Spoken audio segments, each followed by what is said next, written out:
Friends, स्वागत है आपका हमारे the Hindu editorial discussion YouTube channel में। आइए देखते हैं कि आज हमें कौन सा आर्टिकल पहले आज डिस्कस करना है। तो यहाँ पे जो आर्टिकल दिया गया है उसका नेम है वॉर एंड टॉक्स। तो आइए देखते हैं इसमें क्या कहा जा रहा है और किसके बारे में कहा जा रहा है। इस आर्टिकल में अफ़गान तालिबान की सीज़ फायर को लेकर बात की जा रही है। बताया जाता है कि तालिबान ने 3 दिन का सीज़ फायर किया है ईद के त्यौहार पर। जब से वॉर स्टार्ट हुआ है 2001 के बाद ये तीसरा सीज़ फायर किया गया है तालिबान के थ्रू। पहला 2018 में किया गया था और इस साल मई में हुआ था दूसरा सीज़ फायर। क्यों हुआ था? क्योंकि रमज़ान मंथ था, उसका एंड में कहते हैं कि एक होली मंथ है, तो उसके लिए ये सीज़ फायर किया गया था। लेकिन दोनों बार सेलिब्रेशन ख़त्म होने के बाद ही वॉर दोबारा स्टार्ट कर दिया जाता था। सीज़ फायर को ज़्यादा एक्सटेंड नहीं किया जाता था तालिबान के थ्रू। लेकिन इस बार कहा जाता है कि इस ईद के बाद शायद सीज़ फायर को बढ़ाया जाएगा, क्योंकि काबुल और तालिबान इंटर टॉक की बात कर रहे हैं इस बार, जैसा कि प्रॉमिस किया गया था तालिबान यूएस से डील में। कहा जाता है कि इस डील को लेके मार्च में स्टार्ट हो गई थी बात, बट दोनों साइड्स का अग्रीमेंट ख़त्म हो गया था, क्योंकि तालिबान प्रिजनर्स को वापस लेने की रिलीज़ की बात कर रहा था। तो जिस पे गवर्नमेंट ने कहा कि ये अनएक्सेप्टेबल डिमांड है, तो ये पूरी नहीं होगी, तो इसलिए ये डील नहीं होगी।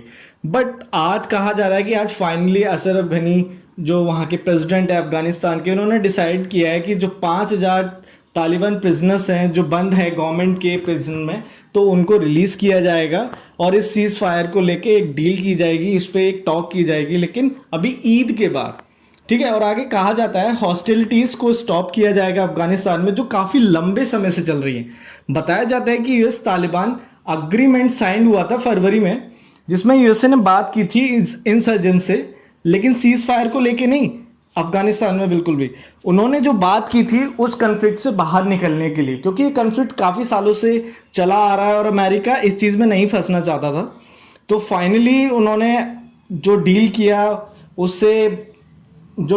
उससे वो बाहर आ गए अमेरिकन्स। ठीक है, वो ट्रुप्स अपने वो वापस चले गए, लेकिन अमेरिका ने एक रीअश्योरेंस मांगा था तालिबान से इन रिटर्न में, तो उन्होंने दे दिया। जिसके बाद सारी की सारी रिस्पॉन्सिबिलिटीज़ आ गई थी अफगान की गवर्नमेंट पे, जो काफ़ी वीक है। कहा जाता है कि कोई कुछ है ही नहीं है उनके पास कि वेपनाइजेशन नहीं है, अच्छा नहीं है ये सब। तो पीस को लेके बात आती है अफगान गवर्नमेंट के बाद। ठीक है।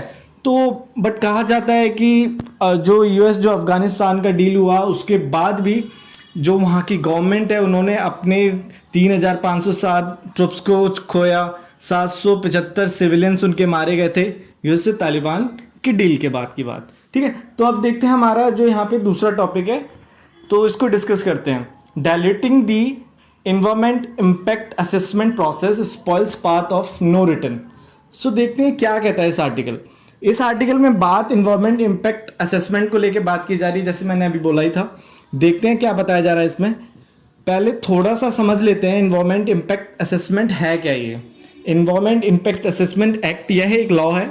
यह लॉ काम करता है इन्वायरमेंट के इश्यूज़ पर। जो बड़े बड़े प्रोजेक्ट्स होते हैं, जैसे जो इन्वायरमेंट को मे बी कि हैजर्डस कर सकते हैं, तो उसके लिए ये एक लॉ बनाया गया, जिसके थ्रू सारे जितने भी बड़े बड़े प्रोजेक्ट्स होंगे उनकी जांच की जाएगी कि ये क्लियरेंस देते हैं इन्वायरमेंट को, इससे कोई नुकसान नहीं पहुंचेगा, तभी उसके बाद उस प्रोजेक्ट्स को एक्सेप्टेंस मिलेगी कुछ करने की उस जगह पे, और जहाँ पे भी वो लगाई जाएगी इंडस्ट्रीज वगैरह। तो ये सारा काम इन्वायरमेंट इम्पैक्ट असेसमेंट का होता है। तो देखते हैं क्या कहा जा रहा है यहाँ पे इस आर्टिकल में। यह एक ग्रुप है, यहाँ पे एक ग्रुप को लेके बात की गई है। जैसे एक यंग इन्वायरमेंट कैंपेन के बारे में बताया गया है। उनको दिल्ली पुलिस द्वारा एक नोटिस भेजा गया।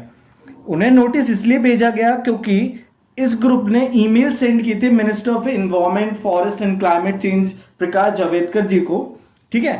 उसके संदर्भ में, किसके संदर्भ में दिया गया था? इन्वायरमेंट इम्पैक्ट असेसमेंट 2020 के संदर्भ में, जिसके लिए इस यंग ग्रुप को ने प्रोटेस्ट भी किया इन्वायरमेंट के लिए।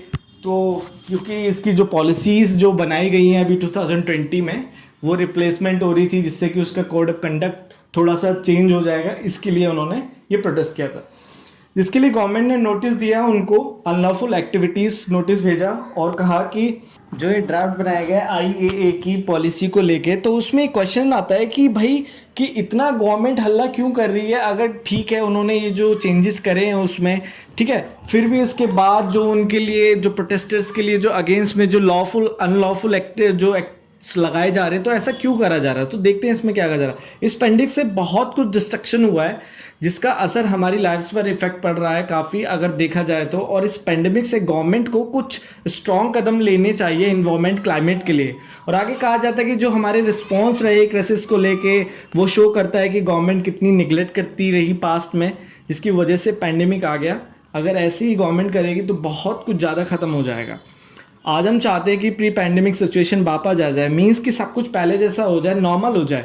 बट नॉर्मलिटी आने से डिजास्टर तो आना नहीं बंद हो जाएगा फ्यूचर में, जैसा कि अब किया जा रहा है, इन्वायरमेंट को लेके निगलेक्ट किया जा रहा है। ऐसा होगा तो कैटास्ट्रोफी ज़रूर आएगी। अब इसमें बात करते हैं, ये डिसरिगार्ड को लेके बात की गई। कहते हैं कि ड्राफ्ट नोटिफिकेशन में काफ़ी ज़्यादा इनएडुकेट सिस्टम देखने को मिलता है, जिसके कारण डिसरिगार्ड होने लगता है। जैसे बात करते हैं 1960 में लेजिस्लेटिव इन्वायरमेंट इम्पैक्ट असेसमेंट का काम करना शुरू हो गया था, जिसे कहा जाता है कि बिना सेल्फिशनेस की एनालिसिस करेंगे डेवलपमेंट प्रोजेक्ट्स को और उस प्रोजेक्ट से होने वाले पोटेंशियल इम्पैक्ट के बारे में जाना जाएगा। बट 1994 में इसमें first set of assessment norms लाए गए जो अंडर थे इन्वायरमेंट प्रोटेक्शन एक्ट 1986 के अंदर। ठीक है, इस पॉलिसी में उन सेक्टर्स को सिक्योर करना पड़ेगा इन्वायरमेंटल्स, तभी वो प्रोजेक्ट्स को आगे परमिशन दी जाएगी, जैसे कि mining sector, thermal power plant sector, atomic energy sector, जब वो इन्वायरमेंट क्लियरेंस देंगे। तो अब बात आती है यहाँ पे अबैंडनिंग रिगर की। देखते हैं इसमें क्या कहा जा रहा है। 2006 में आईए प्रोग्राम को कंसीव किया गया। ग्रोथ के प्रेशर्स के कारण कहा जाता है कि 1994 के सिस्टम से कोई अच्छी ग्रोथ नहीं हो पा रही थी। उन सिस्टम्स में एक नया ड्राफ्ट लाया गया और पूरे प्रोसेस को डिसेंट्रलाइज किया गया, मींस कि एक व्यक्ति के पास पार ना होना, जिसके साथ साथ प्रोजेक्ट बढ़े रहे और साथ में उनके इन्वायरमेंटल क्लियरेंस की भी ज़रूरत पड़ती रही। सेंटर और स्टेट्स लेवल पर अप्रेजल कमेटी का संगठन किया गया जो प्रोजेक्ट्स को सैंक्शनिंग देने के लिए ज़रूरी थे, जैसे, और साथ में ही पॉल्यूशन कंट्रोल बोर्ड को बनाया गया, जिससे पब्लिक हियरिंग होगी और उन लोगों को जो साइट्स प्रोजेक्ट्स के अराउंड में रहते हैं उनके लिए। और अब बात होती है 2006 की नोटिफिकेशन की इन्वायरमेंट इम्पैक्ट असेसमेंट की। तो उसके बारे में कहा जाता है कि जो उस समय पे जो प्रैक्टिसेस की जा रही थी उनसे पता लगता है कि कोई अच्छे आउटकम्स नहीं निकल के आए हैं। कहा जाता है कि हमेशा हर एक चीज़ को डार्कनेस में ही रखा गया। अगर एग्जाम्पल के लिए कहा जाए तो कहते हैं जो फाइनल जो रिपोर्ट्स होया करती थी इन्वायरमेंट इम्पैक्ट असेसमेंट की, सो उसके लिए पब्लिक को पता ही नहीं होता था, जिससे सारे प्रोसीजर को एक्सेलरेट किया जाता था उन निश्चित प्रोजेक्ट्स के लिए। ठीक है, और कहा जाता है कि आईईए को इन्वायरमेंट जस्टिस माना जाता है क्योंकि ये हेल्प करता है हर एक चीज़ में जो इन्वायरमेंट से रिलेटेड होती है। बट इन्होंने तो कोई ऐसा काम ही नहीं करा है। और अब बात होती है जो ब्यूरोक्रेट जो एक्सरसाइज करते हैं, तो उनके बारे में कहा जाता है इन्हें प्रोजेक्ट्स का प्रमोटर कहा गया है, जो प्रोजेक्ट्स को ही जो नेविगेट करते हैं अपने विल पे। तो आज हम पेंडेमिक में नहीं बल्कि ग्लोबल क्लाइमेट इमरजेंसी की समस्याओं से जूझ रहे हैं और गवर्नमेंट के लाए गए डिसीजंस हमारे सिस्टम्स को वीकन कर रहे हैं जो पहले से ही काफ़ी फ्रेजाइल हैं। जैसा कि कहा जाता है इस नए ड्राफ्ट से क्लियरेंस एपेटस को हटाया जा रहा है और उन प्रोजेक्ट्स पर जिन पे पहले आईए की परमिशन की ज़रूरत पड़ती थी, ठीक है, अंडर 2006 नोटिफिकेशन से कुछ इंडस्ट्रीज़ को एक्सपर्ट्स अप्रेजल की ज़रूरत पड़ती थी, जैसे कि कहा जाता है जैसे कि aerial ropeways, metallurgical industries and raft of irrigations. अब से आज के नोटिफिकेशन से ये कम हो जाएगी। इस नए प्रपोजल से एक्सपर्ट अप्रेजल कमेटी स्ट्रेंथन नहीं होगी क्योंकि उनकी रिस्पॉन्सिबिलिटी कम करने से स्ट्रेंथन कुछ नहीं आएगी। और कहा जाता है कि अब इन्वायरमेंट क्लियरेंस के लिए पब्लिक कंसल्टेशन नहीं होगा। पब्लिक कंसल्टेशन को 2006 नोटिफिकेशन में लगाया गया था और कंपनीज के बारे में कहा जाता है इस नई नोटिफिकेशन से उन्हें किसी वैलिड सर्टिफिकेट की ज़रूरत नहीं पड़ेगी जो उन्हें पहले इन्वायरमेंट के रिलेटेड क्लियरेंस करानी आवश्यक होती थी। तो अब क्या अलग हुआ है कि अब अपने ऑपरेशंस को रन कर सकते हैं फाइन देने के साथ में है वो लोग।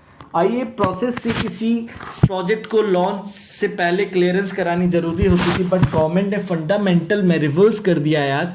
आगे कहा जाता है कि गवर्नमेंट को इस नोटिफिकेशन पर दोबारा डीप थिंकिंग की ज़रूरत है और पॉलिटिकल इनिशिएटिव्स जो देश के इन्वायरमेंट को सेव करें।